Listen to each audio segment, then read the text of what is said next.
एक बार फिर से परमेश्वर ने हमें यह अवसर दिया है कि हम उसके वचनों का मनन करें, अपना संपूर्ण ध्यान उसके वचनों पे लगा सकें और अपने जीवन को वैसा बना सकें जैसा वो हमसे चाहता है। मत्ती रचित सुसमाचार उसका 21 अध्याय और 9 वचन पे हम ध्यान लगाएंगे, बाकी इसको हम कंटिन्यू कर लेंगे। हालेलुया। प्रभु का धन्यवाद करते हैं उसके पवित्र वचन के लिए।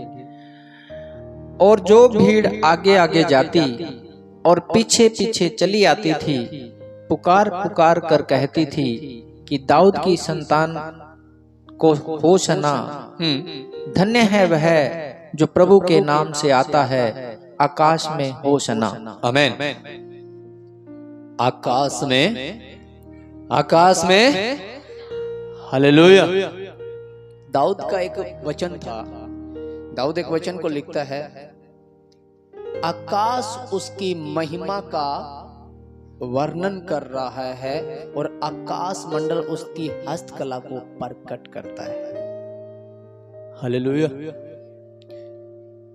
अगर आज के समय को हम छोड़ दें, आधुनिक युग को अगर हम छोड़ दें, तो प्राचीन काल में जब ये सब आधुनिक युग नहीं था, तो सारी की सारी घड़ियां, समय, दिन, बार वो आकाश बताता था। पृथ्वी के सारे तारे गण उस समय को बदलते थे, जिसमें आज भी कुछ शब्द जो बाइबल में लिखे हुए हैं और बुजुर्ग लोग जानते हैं।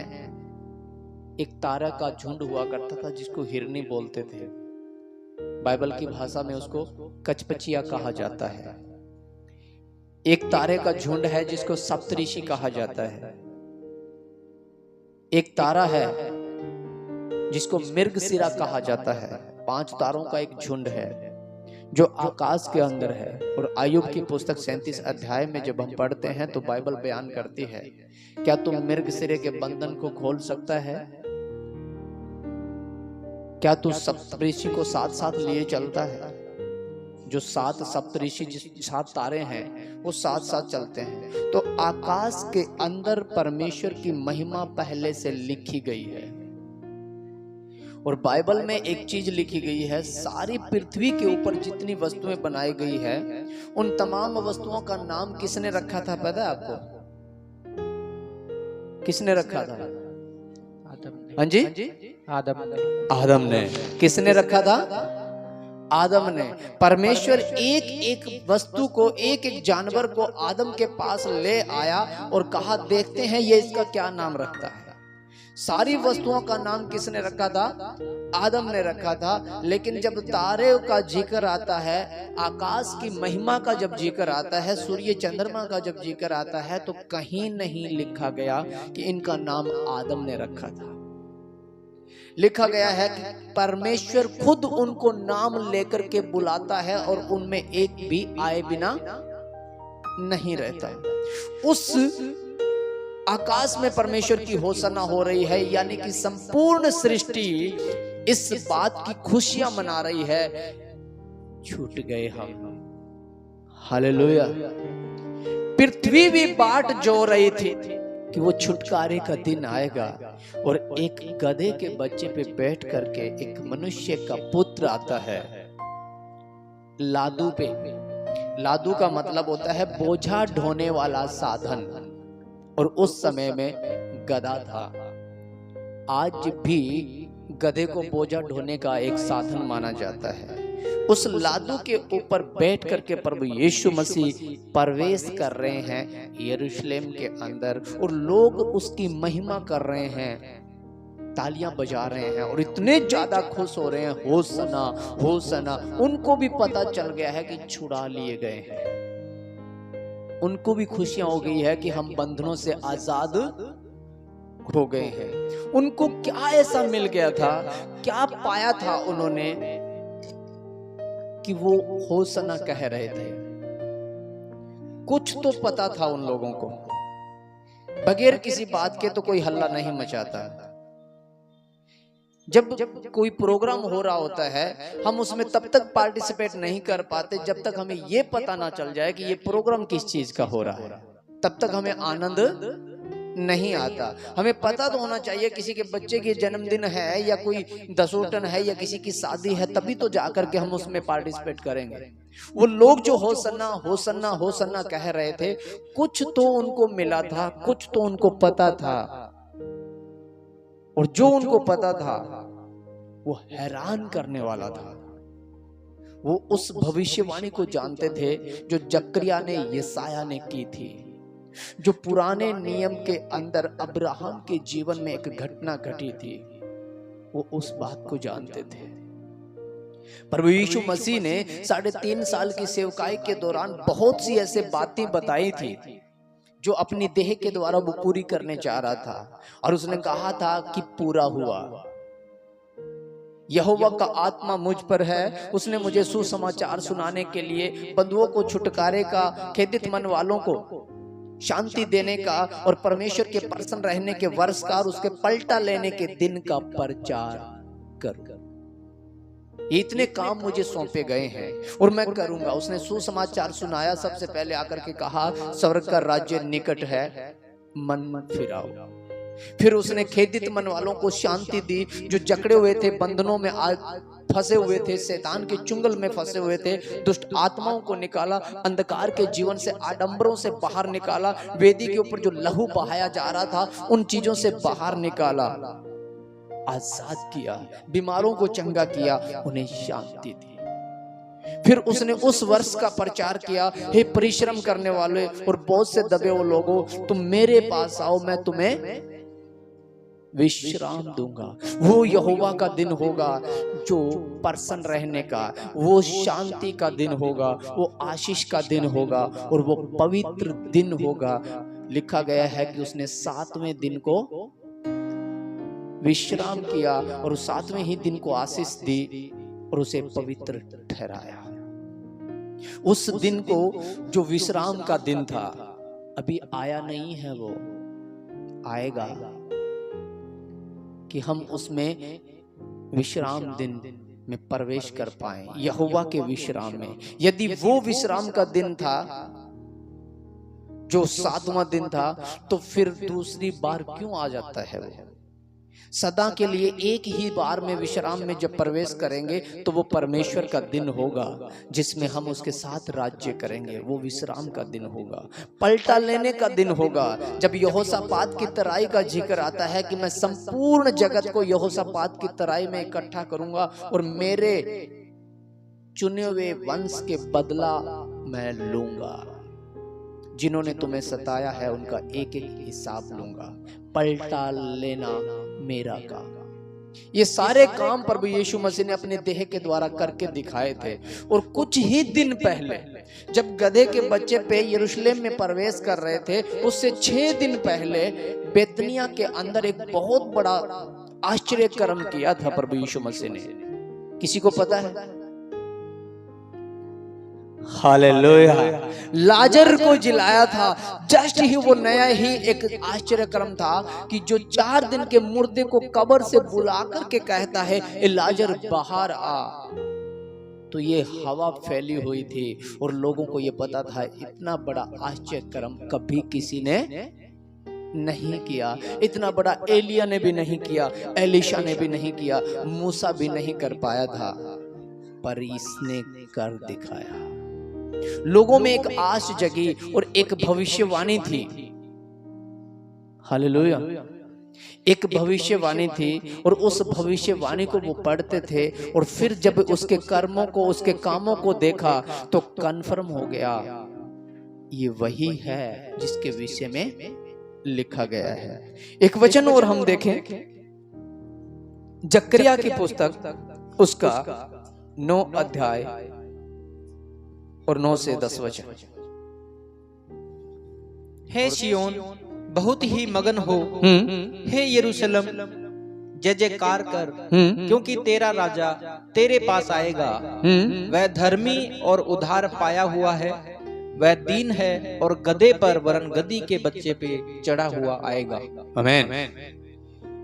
हे यरूशलेम, हे सियोन, हे पवित्र नगर, हे चुने हुए राजवंश, जय जयकार कर, क्योंकि जो तेरा राजा है, जो तुझ पे प्रभुता करेगा, जिसके अधीन तुझे रहना होगा, जो तेरी चरवाही करेगा, जो तेरी व्यवस्था को संभालेगा, वो दीन होगा, वो धर्मी होगा, उद्धार पाया हुआ होगा। और जब लोगों ने देखा कि गधे पे बैठा हुआ है तो वो दीन हो सकता है। यदि वो उग्र होता, यदि वो गुस्से वाला होता, यदि वो लड़ाई करने वाला, तलवार चलाने वाला होता तो किस पे होता? किस पे होता? घोड़े पे होता। अगर वो गधे पे है तो वो दीन है।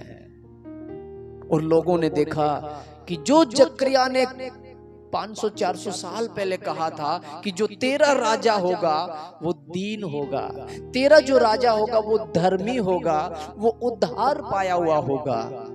और लोगों ने सुना था ये मेरा प्रिय पुत्र है, इसकी सुनो। ये भविष्यवाणियां जो उसके ऊपर आकर के जब देख रहे थे, जो खोज रहे थे, उन्होंने देखा कि वैसा ही चल रहा है जैसा लिखा हुआ था। तब खजूर की डालियां उठा ली, अपने कपड़े उठा करके उसके आगे बिछाना, हमारा राजा आ गया है। हालेलुया। उन्होंने एक एक शब्द जो पढ़ा हुआ था भविष्यवाणी का, उसके जीवन से देखा। उसने देखा अगर ये राजा है तो आगे जो राजा है यरूशलेम के अंदर, जो राजा बैठा है, जो हेरोदेस है, जो पिलातुस राज्य कर रहा है, जो हरगिलाउस जो है, ये जो राजा हमारा आया है, इसके पास उनसे लड़ने के लिए कोई हथियार तो नजर नहीं आता। तो शायद आशा टूट जाती, शायद यकीन नहीं कर पाते। अगर ये राजा होता तो इसके पास सेना होती, इसके हाथ में तलवार, ढाल, भाले सब कुछ होते और जाकर के हेरोदेस से युद्ध करता, तब हमारा राजा होता। पर इसके पास कुछ नहीं है। तब भी वो कह रहे थे कि यहूदियों के राजा की होसना। तब भी वो क्यों कह रहे थे? क्योंकि उनको इस बात का पता था कि हमारा जो राजा आएगा वो युद्ध नहीं लड़ेगा, वो तलवार। 10 वचन को पढ़े। मैं एफ्रेम के रथ और यरूशलेम के घोड़े नाश करूंगा और युद्ध के धनुष तोड़ डाले जाएंगे। और वह अन्य जातियों से शांति की बातें कहेगा। वह समंदर से समंदर तक और महानद से पृथ्वी के दूर दूर के देशों तक प्रभुता करेगा। आमीन, आमीन। लिखा गया है वह जाति जाति से शांति की बातें करेगा। वह रथ घोड़े जो युद्धों के लिए जोते जाते हैं उनको नष्ट कर देगा, वो नहीं आने देगा उनको, वो तलवार नहीं चलाने देगा, वह धनुषों को तोड़ देगा। जो तीर चलाते हैं, जो युद्ध लड़के विश्वास के जो जीत हासिल करते हैं, वो उनसे नहीं लड़ेगा, वो उनको नष्ट करेगा। वो तो शांति के साथ राज्य करेगा। हालेलुया। जब देखा कि ये सच में ऐसा ही है, ये लड़ने वाला नहीं है, हमारा राजा यही है। एक वचन देखें, भजन उसका 72 अध्याय और 8 वचन, क्या लिखा हुआ है देखें वहां पे। वह समुंदर से समुंदर तक और महानद से पृथ्वी की छोर तक प्रभुता करेगा। आमीन। जो राजा दाऊद ने, नहीं सॉरी, ये 72 अध्याय सुलेमान का लिखा हुआ गीत है, शायद आप पढ़ोगे तो। जो सुलेमान ने लिखा था कि पृथ्वी के छोर से लेकर के समुद्र के महानद तक, पृथ्वी के दूर दूर के देशों तक वो प्रभुता करेगा, उसका राज्य आएगा। उस राज्य का जिक्र है जो उसने कहा था कि 1000 साल के लिए वह इस पृथ्वी पे अपना डेरा करेगा और हम उसकी प्रजा होंगे। हालेलुया। उस प्रवेश को लोग देख पा रहे थे कि वो राजा आ गया है। पर वो जो देख रहे थे, वो जो भविष्यवाणियों को पूरा होते देख पा रहे थे, वो इसी जगत में देख पा रहे थे। होना कुछ और था, चल कुछ और रहा था। वो देख रहे थे कि हम जो गुलामी में फंसे हुए हैं, हमारे ऊपर जो अन्याय होता है, हमारे साथ में जो बुरा बर्ताव होता है, उन तमाम चीजों को वो नष्ट करके और हमें एक ऐसा स्वस्थ राज्य देगा, एक ऐसा देश तैयार करेगा जिसमें कभी लड़ाई नहीं होगी और मजदूरी जो करेंगे उसकी मेहनत बहुत अच्छी से मिलेगी। तो सारे खजूर की डालियां डाल रहे थे। वो खुशी का पल आ गया था कि जो वो काफी सालों से इंतजार कर रहे थे, एक राजा आएगा, फिर तो कमी नहीं होगी, फिर तो डीजल पेट्रोल सस्ता हो जाएगा, एक ऐसा देश बनेगा हमारा, फिर तो फ्री में बिजली मिल जाएगी, फिर कभी हमें गेहूं काटनी नहीं पड़ेगी क्योंकि हमें डिपो से ही मिल जाएगी। एक ऐसी डालियां डाल रहे थे। हालेलुया, चल पड़े बाइबल उठा के, हालेलुया, पीछे हो जाओ यीशु मसीह के, क्योंकि जब हम यीशु मसीह के पीछे चलेंगे तो गेहूं अपने आप घर आना शुरू हो जाएगी। ऐसा हो रहा होगा ना? हालेलुया। पता क्यों? मैंने एक वचन पढ़ा था, जब वो बार बार कहता था स्वर्ग का राज्य निकट है, स्वर्ग का राज्य निकट है, परमेश्वर प्रभु तुम पे प्रभुता करेगा। और जब उसके विषय में कहा जा रहा था यहूदियों का राजा है, और उसने इनकार नहीं किया कि मैं राजा नहीं हूं। हेरोदेस ने कहा क्या तू यहूदियों का राजा है? उसने कहा तूने खुद ही बोल दिया है, हाँ मैं हूं। हालेलुया। जब लोगों ने ये देखा कि सच में ही होगा ये तो, और एक दिन ऐसा हुआ कि वो राजा पृथ्वी के भीतर आस टूट गई,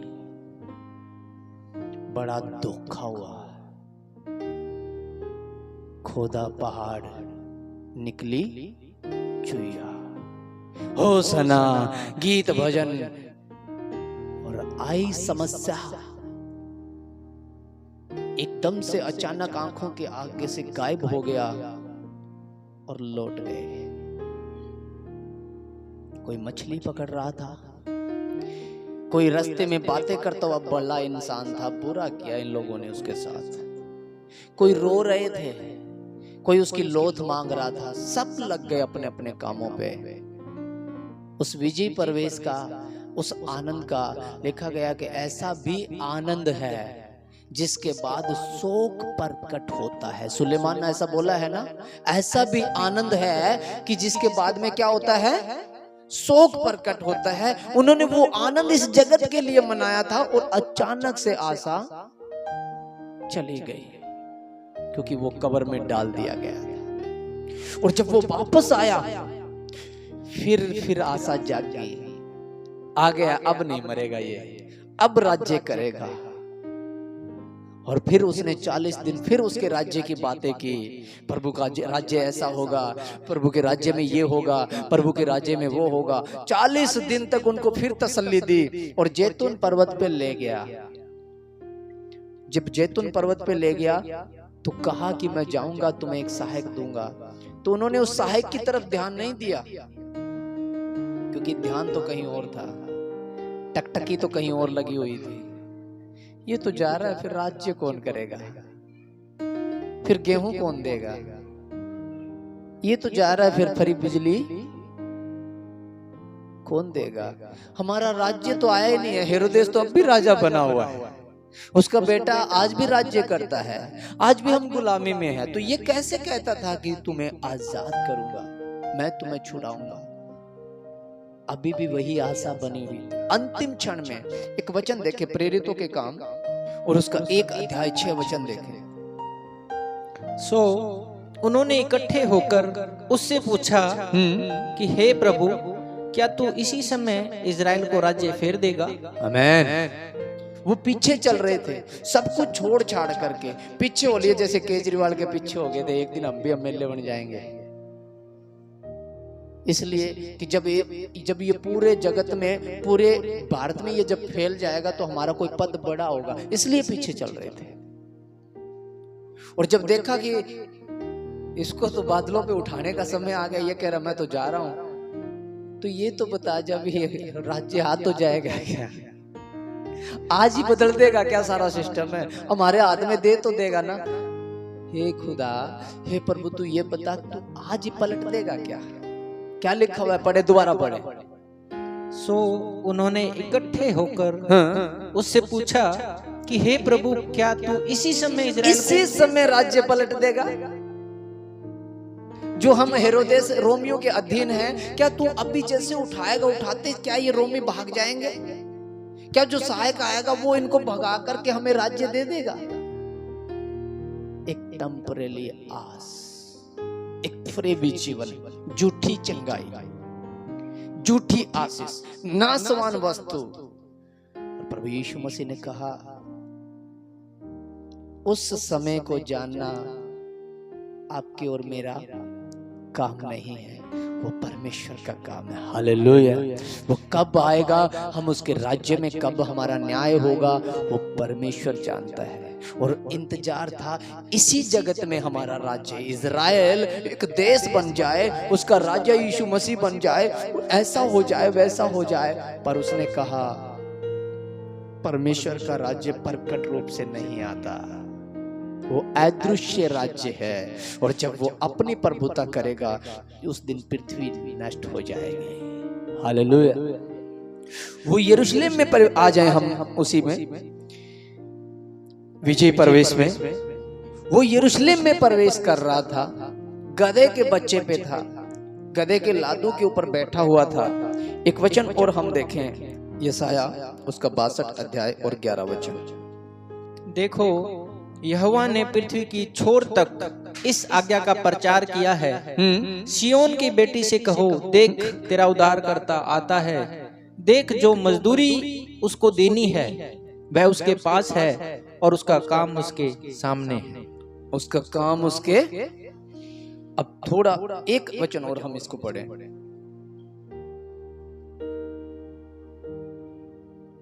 और लोग उनको पवित्र प्रजा और यहोवा के छुड़ाए हुए कहेंगे। और यहोवा के छुड़ाए हुए, होसना, इसने छुड़ा लिया है। दाऊद के लाला की होसना, इसने हमें छुड़ा लिया है। अब हमारा राज्य आ जाएगा, अब ये राजा होगा, हम इसकी प्रजा होंगे। अब हेरोदेस भाग जाएगा, रोमी देश भाग जाएगा, अब हमारा देश आजाद हो जाएगा।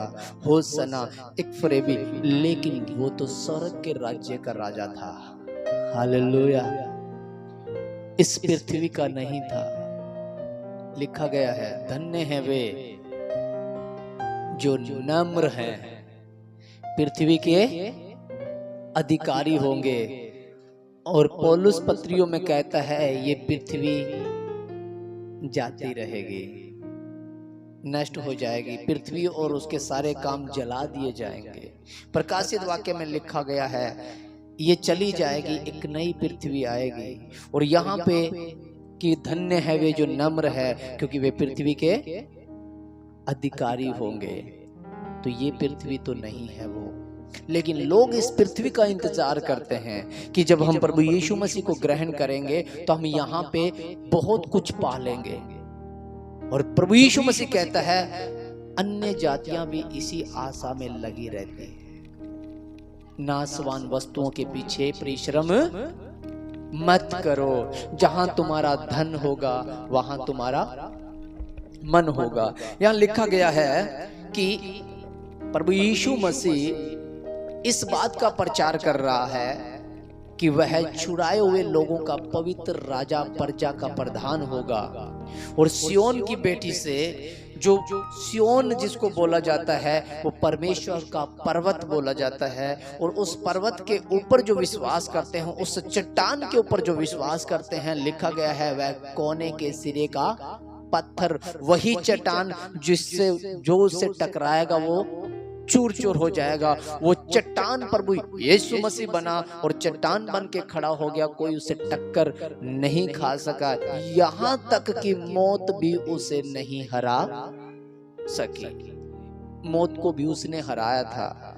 देश देश के सारे लोग उसके सामने अंगीकार करने के लिए आ गए। इजराइल का, यहूदी का, मुस्लिम का किसी का जिक्र नहीं है, पृथ्वी के छोर का जिक्र है। जाकर के गवाही तो दे के देखो।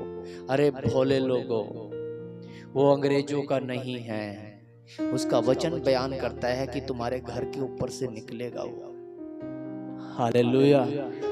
किसी भी देश में जाकर के बस जाओ, क्योंकि जिस शास्त्र को हम पढ़ते हैं वो शास्त्र हमें बताता है कि वहां तक पहुंचेगा वो जगत का परमेश्वर है, किसी जाति धर्म मजहब का नहीं है। क्यों डर खाते हो, क्यों भय खाते हो कि हमने धर्म बदल लिया है? अरे हमने पा लिया है जिस धर्म के हम थे।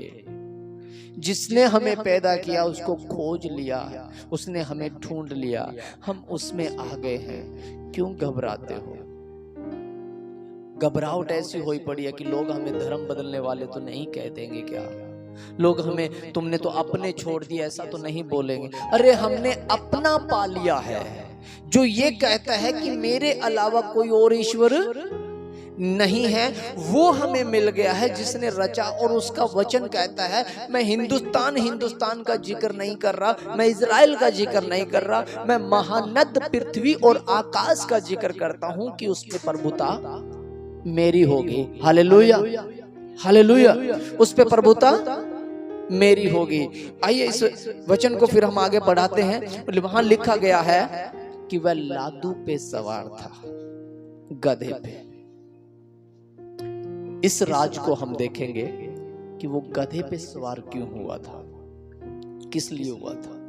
सबसे पहले उसने वो भविष्यवाणियां पूरी की जो यशायाह 62:11 में लिखा गया है, जो जकरिया 9:9 में लिखा गया है कि वह लादू के गधे के ऊपर सवार होगा, वो दीन धर्मी उद्धार पाया हुआ का, वो शांति से बातें करेगा, वो झगड़ा नहीं करेगा, वो लड़ाइयाँ नहीं करेगा, धनुषों को तोड़ेगा, वो शैतान के हर एक उस रथ को, घोड़ों को नष्ट कर देगा, और जाति जाति से यही प्रचार करेगा कि स्वर्ग का राज्य निकट है।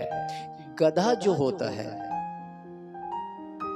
इसका हिब्रू भाषा के अंदर जो नाम है वो नाम है एमोर, और एमोर का मतलब होता है शांत मन वाला, बिल्कुल शांत, जो अपने आप से कुछ नहीं करता, दीन नम्र स्वभाव का। उस गधे के ऊपर जब कोई बैठता है तो ये तय हो जाता है, अभिलाषाओं पे जय पाया हुआ इंसान, धर्मी, संसार के सुख विलासों को त्यागा हुआ, संसार की बातों से अलग, शांति का प्रचार करने वाला। जब कोई भी भविष्यवक्ता भविष्यवाणी करने के लिए निकलता था या किसी का अभिषेक करने के लिए निकलता था तो वो गधे पे सवार होकर के जाता था। वो गधे की जो सवारी थी वो ये थी कि ये दर्शाता था कि इस पे जो सवारी करता है, जो गधे के ऊपर अपने आप को लिए चलता है, वो संसार की अभिलाषाओं में क्रूर और चापलूस इंसान नहीं होता। वो इस जगत के धन के ऊपर अपने आप को नहीं टिकाता, वो परमेश्वर की ओर निगाहें रखता है। तो यहां से एक बात वो दर्शाता है कि कोई भी उसका सामना नहीं कर सकता, कोई उससे लड़ नहीं सकता, क्योंकि वो लड़ने वाले साधन पे नहीं बैठा है। वो उसने अपने आप को संसार से अलग किया हुआ है।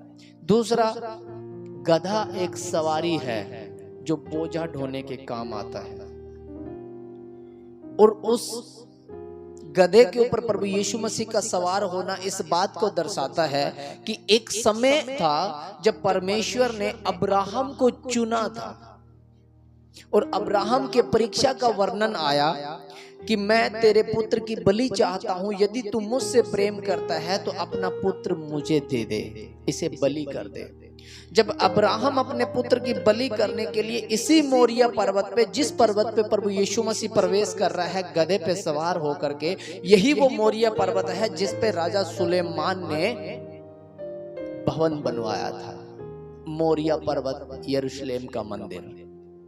इसी मोरिया पर्वत पे अब्राहम अपने बेटे को गधे पे बिठा करके लकड़ी को चीर करके, वो लकड़ी जो चीरी गई थी ऐसे ही लकड़ी चीर करके यीशु मसीह को भी चढ़ाया गया था। और जो लकड़ी जब हम अब्राहम निकालें उत्पत्ति की किताब और उसका 22 अध्याय देखें, 22 का 3 पढ़ें, पहले 2 पढ़ें ताकि हम उस वचन को पकड़ पाए। परमेश्वर ने जगत से ऐसा प्रेम रखा कि उसने अपना इकलौता पुत्र दे दिया, ताकि जो कोई उस पर विश्वास करे वह नाश न हो।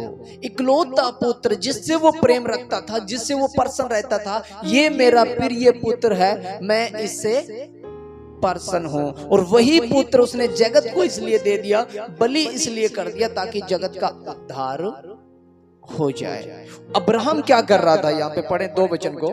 उसने कहा अपने पुत्र को, अर्थात अपने इकलौते पुत्र, अपने इकलौते पुत्र को, वो जो इकलौता यीशु मसीह बना था, वो ये भविष्यवाणी पूरा कर रहा है जो अब्राहम के जीवन में चली थी। वो इकलौता पुत्र जो परमेश्वर का था, अब्राहम अपने इकलौते पुत्र को इसलिए चढ़ा रहा था, मांग रहा था कि परमेश्वर एक समय ऐसा करेगा।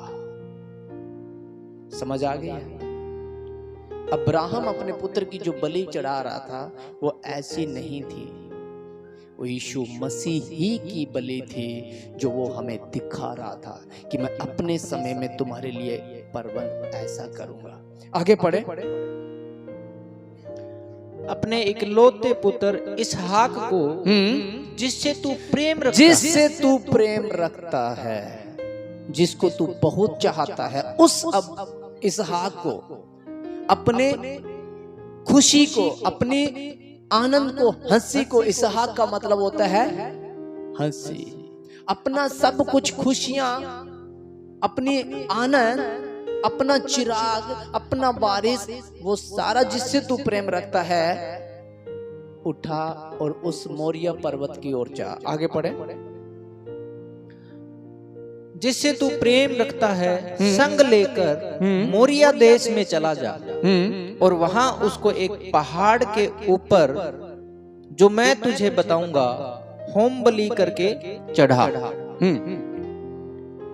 सो इब्राहिम बिहान को तड़के उठा और अपने गधे पर काठी कसकर अपने 2 सेवक और अपने पुत्र इसहाक को संग लिया और होम बलि के लिए लकड़ी चीर ली। तब कुछ करके उस स्थान की ओर चला जिसकी चर्चा परमेश्वर ने उससे की थी। आमीन। पहले उसने गधे के ऊपर काठी कस के अपने बच्चे को बिठाया, लकड़ी को भी लादा और चल पड़ा उस पर्वत की ओर, जिस पर्वत की ओर प्रभु यीशु मसीह जा रहा था। गधे पे, ये भी गधे पे। देखना, उसने एक एक कदम पे सारी बातें पूरी की थी जो उसके विषय में लिखी गई थी। पहले वो गधे पे चढ़ा, अब्राहम ने अपने पुत्र को गधे पे बिठाया, वो पर्वत की उस ओर जा रहा है, गलगत्ता खोपड़ी नामक उस यरूशलेम प्रवेश करता जा रहा है। इधर ये उसी पर्वत मोरिया पे जा रहा है जहां यरूशलेम का मंदिर बनाया गया था। 1500 साल पहले ये घटना हो रही है और 1500 साल के बाद वो पूरी करने जा रहा है। वो जो एक एक कदम जो उसके साथ बीता, उसके बाद में आगे पढ़े, 6 वचन को पढ़े।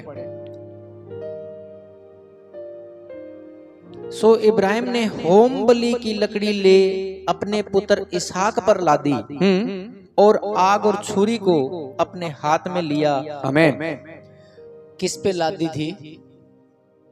लकड़ी किस पे थी? और क्रूस किसने उठाया था?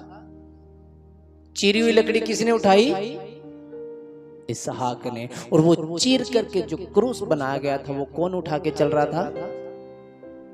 हालेलुया। अब्राहम इसहाक को बलि चढ़ा रहे जा रहा है पर्वत पे, और जिस लकड़ियों से उसे जलाया जाएगा वो लकड़ी भी उसी ने ही उठा रखी है। इसलिए प्रभु यीशु मसीह ने कहा, अपना क्रूस उठा, अपनी लकड़ी उठा। क्रूस का जो शब्द है, उसके लिए जो हिब्रू भाषा के अंदर जो शब्द यूज किया गया है, उस शब्द का मतलब बनता है ट्री। ट्री जो काठ पे लटकाया जाता है वो श्रापित है। लकड़ी, ट्री का मतलब होता है वृक्ष, लकड़ी। उसने वो लकड़ी उठाई और ये परमेश्वर खुद उस लकड़ी को हमारे लिए लेकर के जा रहा है। गधा जो होता है वो बलिदान ढोने का सामान लेके जा रहा था। हालेलुया। गधे पे जो लादा हुआ था लकड़ी, अब्राहम का पुत्र इसहाक, और गधा मोरिया की पर्वत की तरफ जा रहा था, तो वो बलि का मटेरियल लेके जा रहा था, वस्तुएं लेके जा रहा था जो परमेश्वर को चढ़ानी थी, जो परमेश्वर को भेंट चढ़ानी थी। और इधर प्रभु यीशु मसीह उस गधे पे चढ़ करके जा रहा है, क्योंकि वो चढ़ाने के लिए जा रहा था। कोई ये समझ नहीं रहा था, होसना होसना, क्योंकि लोग सोच रहे थे अब ये राजा बनेगा। चल तो कुछ हो ही रहा था। समझ में आया? कितने लोगों, सच बताओ कितने लोगों को समझ में आया? कोई मरने के लिए जा रहा है, कोई उसे प्रधानमंत्री ढूंढ रहा है, ये हमारे देश का राजा बनेगा, वो हमें आजाद कर रहा है, और हम यहाँ फंसते हुए जा रहे हैं, हम इसी में आशीषें ढूंढ रहे हैं। और बाइबल ऐसा कहती है, पौलुस कहता है, यदि हमें इसी जीवन की आशा रखते हैं तो ऐ भागे हैं। हम ये पूछते रह जाएंगे, ठीक हो जाएंगे। आज इजराइल मान देते क्या? पूछ रहे थे ना, हे प्रभु क्या इजराइल तो आज ही फेर देगा, हमें लौटा देगा क्या हमारा राज्य? वो देश जिसमें हमारे राजा होते थे, जिसमें दाऊद राजा था, सुलेमान राजा था, रहब्याम राजा था, योरोबाम राजा था, क्या वो फिर से आ जाएगा क्या? नहीं आएगा, वो नहीं आएगा, क्योंकि मेरा राज्य और है। स्वर्ग के राज्य की बातें चल रही थी, ये मटेरियल लेके जा रहा था। प्रभु यीशु मसीह ने पहले बोल दिया था,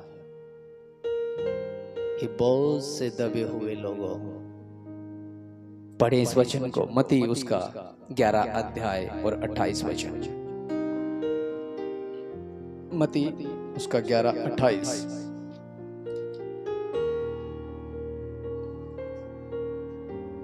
हे सब परिश्रम करने वालों और बोझ से दबे हुए लोगों, मेरे पास आओ, मैं तुम्हें विश्राम दूंगा।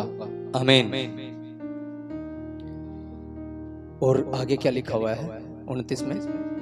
मेरा जुआ अपने ऊपर उठा लो और मुझसे सीखो, क्योंकि मैं नम्र और मन में दीन हूँ, और तुम अपने मन में विश्राम पाओगे। 30 और पढ़े। क्योंकि मेरा जुआ सहज और मेरा बोझ हल्का है। हल्का है। हे बहुत से दबे हुए लोगों, ए बोझा ढोने वाली सवारियों, एक गधे के समान लोड किए और भेंट की बलि लेकर के चलने वाले लोगों, इसको उतारो, मुझे बिठा लो। हे परिश्रम करने वालों, इस जगत में जी करके आनंद करने वाले लोगों, अपनी बीमारियां, अपनी लाचारियां, अपनी गरीबी, अपनी मलिनताएं सब मेरे ऊपर डालो, अपने सारे गुनाह तुम मेरे ऊपर डालो। जैसे मैं गधे पे बैठा हूं, वो मुझे ढो रहा है, इसी प्रकार से तुम अपना मुझ पे डालो, मुझ पे सवार हो जाओ। हालेलुया। यहाँ पे लिखा गया है, हे परिश्रम करने वाले और बोझ से दबे हुए लोगों, हे मेहनत कश इंसानों, तुम अपनी सारी बीमारियां, अपनी सारी लाचारियां, अपना सब कुछ मेरे ऊपर डाल दो। मेरा जुआ, जुआ कितने लोग समझते हैं जुआ क्या होता है? हालेलुया। जो बैलगाड़ी के ऊपर लगा होता है और बैल पे डाल दिया जाता है। प्रभु यीशु मसीह कहते हैं, मेरा जुआ, मेरा कानून, मेरी आज्ञाएं अपने ऊपर ले लो, क्योंकि मेरा जुआ क्या है?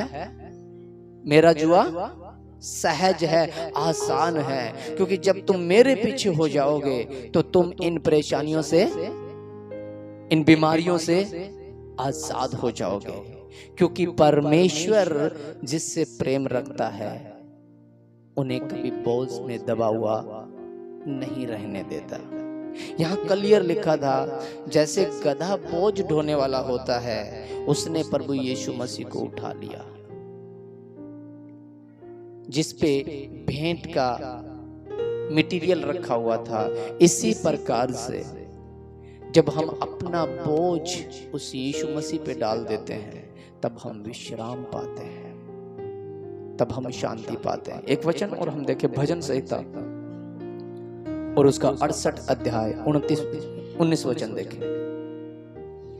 धन्य है प्रभु जो प्रतिदिन हमारा बोझ उठाता है। वही वही हमारा उद्धारकर्ता ईश्वर है। धन्य है प्रभु जो प्रतिदिन हमारा बोझ उठाता है, वही हमारा उद्धार करता परमेश्वर है। यही प्रभु यीशु मसीह ने कहा था, अपना बोझ मुझ पर डालो, वही हमारा बोझ उठाता है। वही विजय जुलूस में लेकर के चलेगा, वो उस राज्य में प्रवेश करवाएगा। हम खजूर की डालियां तब डाल पाएंगे जब अपनी सारी बीमारियां उससे कहेंगे तू चंगा करने वाला ईश्वर है। अपने सारा घमंड, अपनी ईर्ष्या, अपनी नफरत उस पे डाल देंगे और जैसा वो दीन है वैसे अपने आप को दीन कर लेना है। अपने आप को एक ऐसे गधे के ऊपर सवारी किया हुआ इंसान मान लेना है कि जिसको देख करके कहे ये लोग सरेंडर कर चुके हैं, ये झगड़ालू नहीं है, ये नफरतों से भरे हुए नहीं, इनमें खुदा का प्रेम है। लिखा है धन्य है वे जो मन के दीन है। और यहाँ लिखा गया है मत्ती उसके 11 के 28 में, क्योंकि मैं नम्र और मन में दीन हूं, मेरा जुआ उठा लो, क्योंकि मैं नम्र हूं, मैं दीन हूं। धन्य है वे जो मन के दीन है, स्वर्ग का राज्य ये दीन है, ये गधे पे है।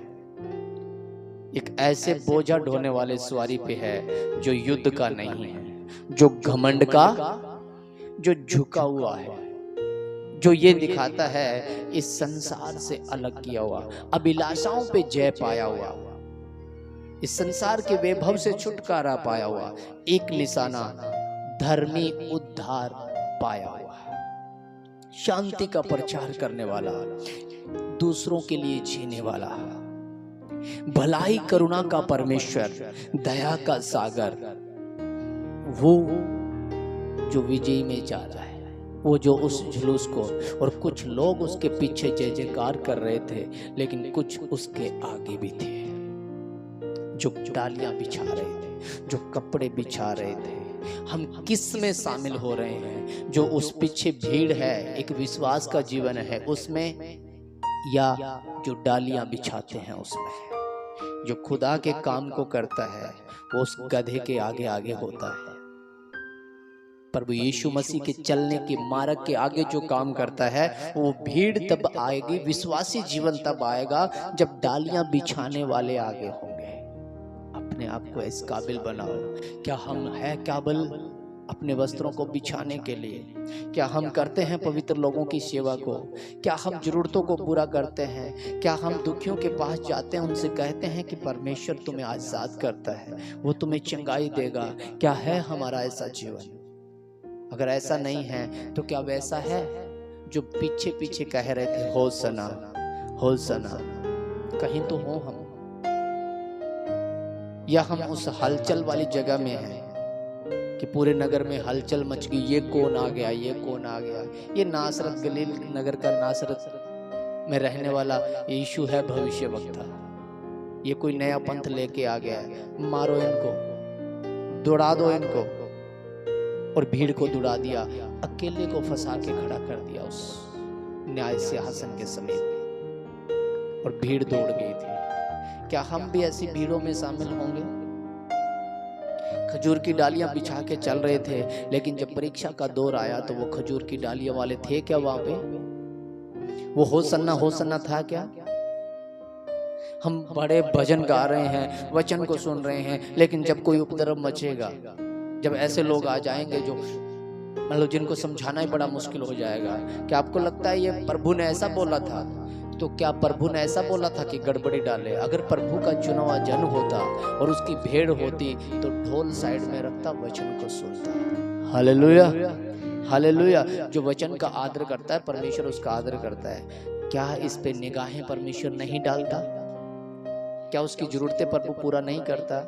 उसके पास एक कला है बजाने की, क्या परमेश्वर उसे सेवा में यूज नहीं करता? 6 दिन पड़े हैं उसके पास, क्या 7वां दिन परमेश्वर का नहीं है? सोच के देखो। ये भरमाने। एक बार लगता है कि हम एक भिखारी आया था और उसको दौड़ा दिया, क्या हम परमेश्वर की सेवा करेंगे? पर याद रखना, इन्हीं ही भेष में आता है गड़बड़ी मचाने वाला। भविष्यवक्ताओं के रूप में, दरिद्र रूप में, राजाओं के रूप में, किसी भी रूप में वो आ सकता है। पत्नी के रूप में, भाई के रूप में, भतीजे के रूप में, किसी भी रूप के अंदर वो हमारे जीवन में संघर्ष लेके आ। और चोर को जब चोरी करने के लिए आता है ना, तो कभी द्वार से प्रवेश नहीं करता। जहां हमारी निगाहें होती है वहां से कभी प्रवेश नहीं करेगा, वो वहां से प्रवेश करेगा जहां से हम सोए पड़े रहते हैं। तो याद रखना, जब आपकी आशीषें चुराने के लिए कोई आएगा, जब आपके घरों में क्लेश पैदा करने के लिए कोई आएगा, वो उस मार्ग से आएगा जिस मार्ग को आप समझते ही नहीं। उस मार्ग से वो प्रवेश कर जाएगा और आपको लगेगा ये तो हमारी मजबूरी है। अब करे क्या बड़ा भाई है, करे क्या बहन है, करे क्या पत्नी है। वचन में लिखा है, तेरा हाथ यदि तुझे ठोकर खिलाए तो उसे काट के फेंक दे। यदि तेरी आंख निर्मल है तो तेरा सारा शरीर क्या है? उजाला है, प्रकाश है। आंखें निर्मल होनी चाहिए, फिर ये जगत तो अंधकार से भरा हुआ है। इस अंधकार में आप परमेश्वर को देख पाओगे।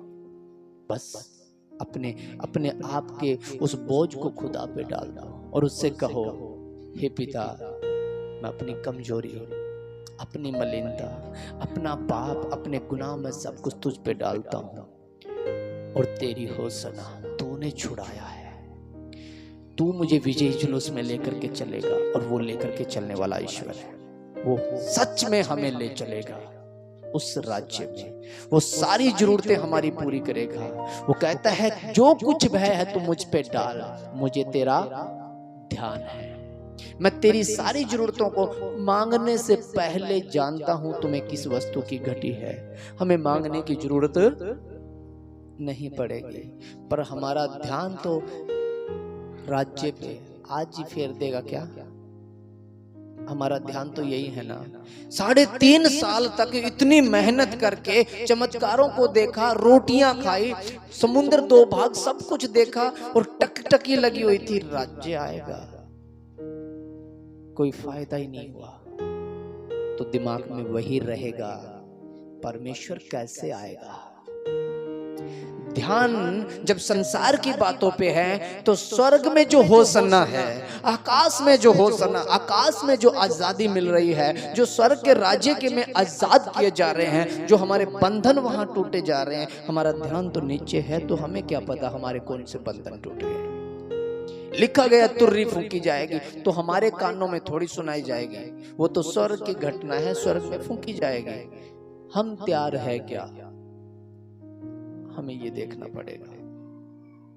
बुराइयों से, बुरी युक्तियों से, बुरे विचारों से, बुरे गंदे कामों से जो छुटकारा अगर हमें मिल सकता है वो खुदा में है। अपने सारे बोझों को उसके ऊपर डालो, उससे हमारा ध्यान है। प्रभु आप सबको आशीष दे। आइए सब खड़े हो। हालेलुया।